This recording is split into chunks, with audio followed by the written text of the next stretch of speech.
आपने सुना होगा एक मुसलमान और यहूदी के झगड़े के बारे में, जमीन का झगड़ा था।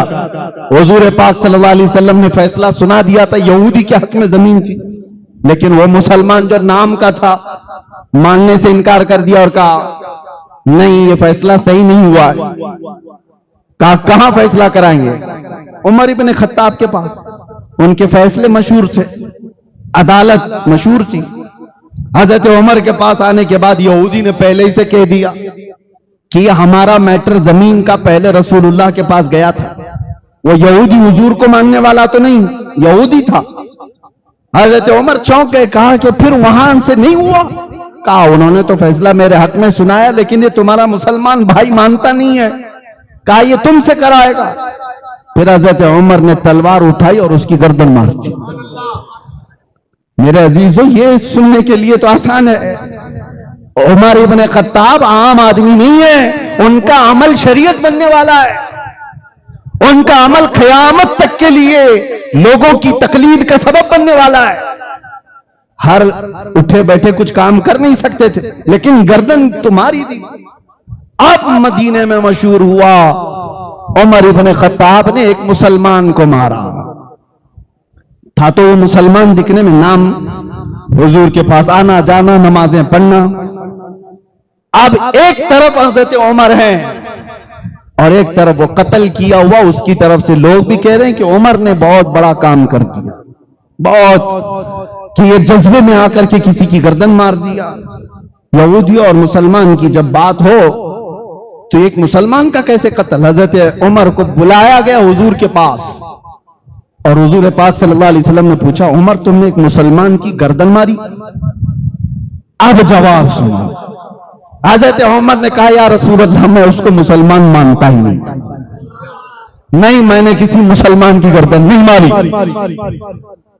तो हुजूर ने फरमाया, तुमको कैसे पता वो मुसलमान था कि नहीं था? अब ये बड़ी चीज है, किसी के बारे में कोई कह नहीं सकता। कैसे कहेगा? आपको मैं बताऊं, काफिर भी साबित नजर आता है, मुसलमान भी नजर आता है, मुनाफिक नहीं नजर आता। मुनाफिक दिल के अंदर छुपा हुआ है, बुग़्ज़ है, अदावत है, सब है, उसकी पेशानी पे लिखा हुआ तो नहीं है। अब आज के जमाने में किसी को मुनाफिक नहीं कह सकते, ये भी मसला सुन लिया आप। किसी को मुनाफिक डायरेक्ट, हाँ, अलामाते निफाक है उसके अंदर, ये कह सकते हैं, निफाक की चीजें इसके अंदर है। मुनाफिक कहना ये गैब की बात है, और आज कौन इस तरह गैब की खबर देगा, दिल के अंदर छुपी हुई चीज। अब हजरत उमर ने जब ये कहा, मैं उसको मुसलमान मानता ही नहीं, हुजूर ने फरमाया, कैसे कैसे नहीं मानते? दलील तो कुछ नहीं थी ना, वो मरे हुए की पेशानी पर लिखा हुआ था कि हादा मुनाफिक, कहीं कुछ लिखा हुआ नहीं था। हजरत उमर ने कहा, या रसूल अल्लाह, जब वो आपके फैसले को नहीं माना तो? ये तो हजरत उमर की बात चल रही है मेरे अजीजों, हुजूर भी जरह कर रहे हैं, ये आर्ग्यूमेंट हो रहा है। रसूल पाक सल्लल्लाहु अलैहि वसल्लम ने फरमाया, उमर, क्या तुम अपनी तरफ से, अपनी राय से ये कायम कर लोगे कि कौन मुसलमान है, कौन मुनाफिक है, कौन मुसलमान नहीं है? बात चल ही रही थी कि जिब्राइल अमीन आयत लेकर नाजिल हो गए। कुरान में अल्लाह ताला ने नाजिल फरमा दिया, फला व रब्बिका ला युमिनून हत्ता युहक्किमूका फीमा शजर बैनहुम।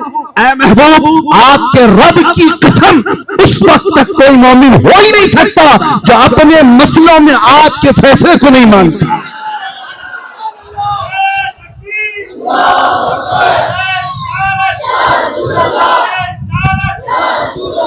हज़रत उमर की गैरत थी, कर दिया जो करना था, लेकिन दलील के लिए कुछ था नहीं कि मरा हुआ मुनाफिक है। लेकिन कोई दलील के लिए साथ में हो या ना हो, मेरा रब हज़रत उमर की गवाही देते हुए कुरान में आयत नाजिल फरमा। कुरान में आयत आगे आज भी तिलावत कर रहे हैं, और फिर ये मसला बन गया शरीयत तक के लिए, शरीयत क़यामत तक के लिए ये दलील बन गई। अज़ीज़ान गिरामी वक़ार, ये कौन सी बात है जो हज़रत उमर को इतना बड़ा काम करने पर आमादा कर गई? वो हज़रत उमर की जलाल, रौब, तमकनत, उनके दबदबे को ही लोग सुने होंगे, लेकिन जितने वो नरम दिल थे, आपको अंदाजा है, बहुत नरम दिल थे, बहुत नरम दिल, इतने कि जब रात को वो मुसल्ले पर रोते थे, उनके आंखों के नीचे पूरे काले हल्के पड़ गए थे। दिल की नरमी इतनी थी। लेकिन दिल की नरमी होने का मतलब यह नहीं है कि हुब्बे मुस्तफा पर भी आदमी नरम हो जाए। आज कुछ लोगों ने यह बात लोगों में मशहूर कर रखी है। सूफी का मतलब होता है नरम रब्बल वाला बॉल, गेंद। उस सूफी का मतलब होता है कुछ नहीं करता हो, अल्लाह अल्लाह करता रहता है, अल्लाह अल्लाह करता रहता है। मेरे अजीजों, वो सूफी कौन सा है जो सिर्फ और सिर्फ सर झुकाए बैठा रहे? दुनिया का सबसे बड़ा सूफी तो करबला के मैदान में था। इमाम हुसैन से बड़ा सूफी कौन है? उनका नाम लेकर के रोटियां तोड़ने वाले, उनके नाम पर अपनी दुकानें चलाने वाले सूफी कहते हैं। और तुम्हें डर आती है, डर लगता है इमाम हुसैन की तरह बात करने के लिए। इनके किरदार हैं यजीदियों के, बात करते हैं हुसैन की। मैं ऐसे सूफियों को नहीं मानता। सूफी वही होगा जो हुब्बे मुस्तफा पर जलाल आए और ईमान वालों के साथ वो दिल के अंदर नरमी रखे। हाँ, सूफी वही है। नरम दिल तो होना ही चाहिए। लोगों ने एक अलग कॉन्सेप्ट बना करके रखा है। सूफी तसव्वुफ का मतलब है दुनिया छोड़ करके रहना, किसी को कुछ नहीं कहना, किसी को कुछ नहीं कहना। ये तो ऐसी है। एक सूफी साहब के बारे में सुना, खेत में बैठे रहते थे, भुट्टे की खेत थी उनकी, मकई की, और एक गधा आता था, खेत चरने लग जाता था, और ये तस्बीह हिलाते बैठे हुए हैं, तस्बीह भी पढ़ रहे हैं, और यहीं से अल्लाह बचा ले मेरे खेत को, अल्लाह बचा ले मेरे खेत को, अल्लाह बचा ले मेरे खेत को। वो गधा है, चर के चला जाता था। कुछ मोहल्ले के जवान थे, ओल्ड डुबली वाले,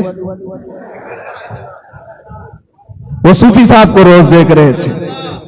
कहा ये पीर साहब रोज तस्बीह घुमा रहे हैं और ये गधा चर के चला जाता है। एक दिन देखा, 2 दिन देखा, 4 दिन, इनकी तस्बीह नहीं खत्म होती और गधा खाना नहीं छोड़ता। आधा खेत खत्म हो गया था। 5 दिन के बाद ये नौजवान लोग एक बड़ा डंडा लेकर के आए, और उसके बाद आए, जैसी गधा खेत में आया, गधे को इधर से मारा, उधर से मारा, इधर से मारा, उधर से मारा।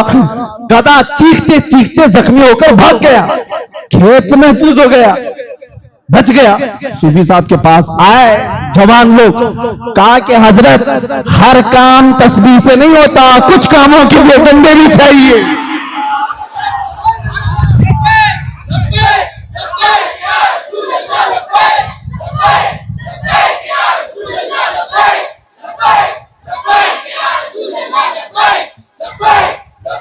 हमारा दीन तस्बीह, तहलील, जिक्र, अज़कार, वज़ाइफ सब है हमारे यहां।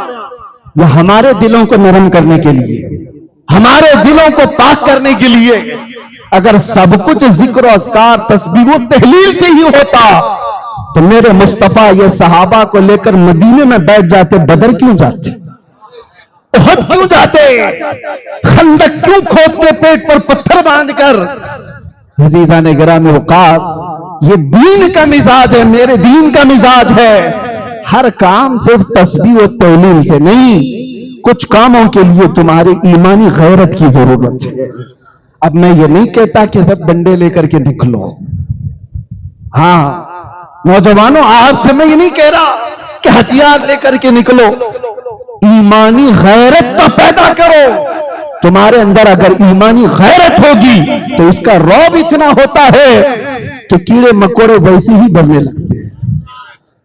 बात यह है कि जब शेर शिकार छोड़ देता है तो फिर वो कुत्तों की तरह जीने लग जाता है। उसका कोई रौब नहीं होता, उसका कोई दबदबा नहीं होता। आपको ये नहीं कहा जा रहा है कि शिकार करने लगो, लेकिन अपने अंदर इतनी ईमानी गैरत बाकी रखो, इतनी ईमानी गैरत बाकी रखो कि दुनिया को ये समझ में आए कि इसके साथ जो कुछ भी कर लें लेकिन इसकी ईमानी गैरत जब बेदार होती है तो ये बहुत बड़ा इनकलाब और एक बहुत बड़ी सुनामी लेके आ सकता है। अजीज़ान गिरामी वक़ार, सैयदना उमर इब्न खत्ताब रज़ी अल्लाह तआला अन्हु की ईमानी गैरत आपको बता रहा हूं। आप दो चीजों का एक बहुत बड़ा हुक्म दे करके गए। मैं पढ़ रहा था आपकी सीरत में, मुझे बहुत अच्छी चीज लगी। आप फरमाते हैं दो चीजों से मुझे डर ही नहीं, एक चीज से डर लगता है। उमर इब्न खत्ताब कहा दो चीजों से बिल्कुल मैं पॉजिटिव हूं, डर नहीं। कहा कौन सी? कहा एक ईमान वाला वो जो अपना ईमान जाहिर करता है, अपना ईमान जाहिर करता है, वो बहुत अच्छा आदमी है, मुझे उससे डर नहीं। और दूसरा वो काफिर जो अपने कुफ्र का इजहार भी करता है, उससे भी डर नहीं। खुला हुआ काफिर है, कह भी रहा है। हज़रत उमर कहते हैं डर उससे लगता है जो जमात में होता है, ईमान दिखाता है और कुफ्र छुपाता है, उससे डर लगता है। और यही उम्मत के लिए सबसे खतरनाक तरीन जमात है। अल्लाह ताला ने इनकी मजम्मत में पहले पारे में 13 आयतें नाजिल फरमाई। ईमान वालों के मुतालिक 5 आयतें, कुफार के लिए 2 आयतें और मुनाफिकीन के लिए 13 आयतें मुसलसल। इससे अंदाजा होता है अब ये मुनाफिकत आती कहां से है? ये बेगैरत आदमियों के अंदर ज्यादा आती है।